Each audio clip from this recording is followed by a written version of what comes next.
Do you have any difficult people in your life? People that you have to work with or live with where it seems you just struggle to get along with them? Hey, we all do. But the important question is, how do we prevent these relationships from going really bad?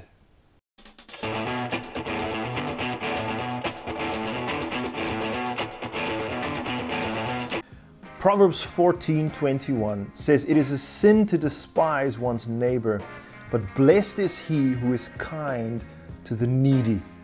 Now there's a very well-known story in the New Testament of the Bible where someone comes to Jesus with a trick question. He says, "Hey Jesus, should we pay tax to Caesar or not?" This is a difficult question to answer because no matter what Jesus says, somebody's going to be upset. If he says, yes, you should pay taxes, his own people, the Jews, are going to be angry because they hate their government.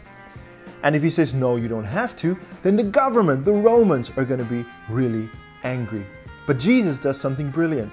He says to this man, "Bring me a coin." And the man pulls out a denarius, which was the coin of the time.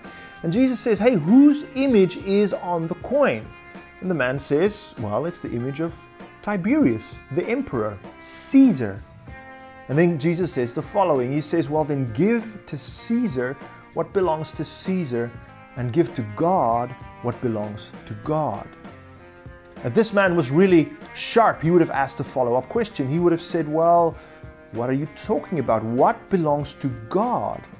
And then Jesus would have said, "Well, whose image is on you?"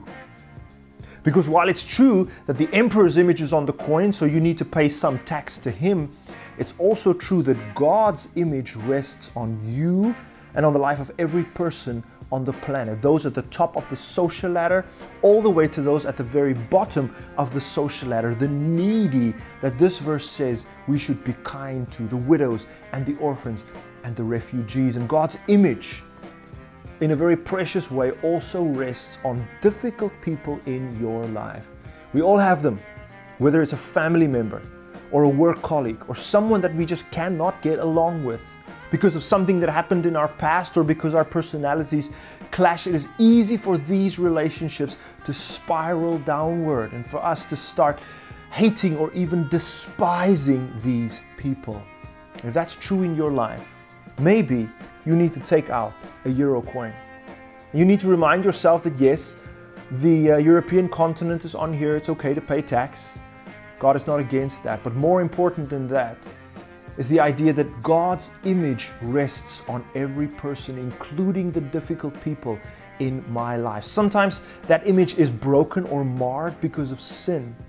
But I can pray a prayer and say, "God, help me to see this person through your eyes. Show me how you see them. Show me how in a real way they carry something of you so that I can treat them with honor and respect." Doesn't mean that all of a sudden we're best friends, but it can help that, like Proverbs says, you do not start despising difficult people in your life.